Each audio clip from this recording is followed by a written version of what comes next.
तो एक गांव में एक ब्राह्मण हुए जिनका नाम था यज्ञदत्त और इनके पुत्र थे गुणनिधि। लेकिन गुण सिर्फ इनके नाम में ही था। अदरवाइज कोई भी ऐसा गुण नहीं था जिसके लिए हमें गुणनिधि कहा जाए। बल्कि ये दुरागामी थे और गैम्बलिंग में पड़ गए थे।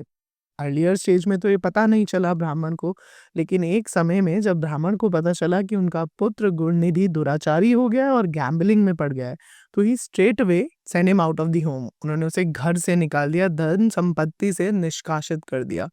जिस बात से वो बहुत परेशान हो गया और गुणनिधि जुआ भी नहीं खेल पा रहा था, क्योंकि साथ में अब कोई धन संचय ही नहीं था, कोई मनी ही नहीं थी। दोस्तों ने भी उसे बिल्कुल अलग कर दिया था और जीवन इतने बुरी स्थिति में आ गया था कि कई दिनों तक खाने का भी अभाव था। बहुत दिनों तक खाना भी नहीं मिल पा रहा था और शरीर भी बहुत क्षीण हो गया था। एक दिन जब वो बिल्कुल कंट्रोल नहीं कर पाया, तो उसे लगा कि क्यों ना अब शिवालय में जाया जाए, एक मंदिर में जाया जाए और उस मंदिर में शिव को जो भी नैवेद्य भोग में रखे हों, जो भी फ्रूट्स हों वहाँ पर या कुछ पैसे हों, उन्हें चुराया जाए और उससे अपने जीवन का निर्वाह किया जाए। कम से कम खाने का इंतज़ाम तो किया ही जाए।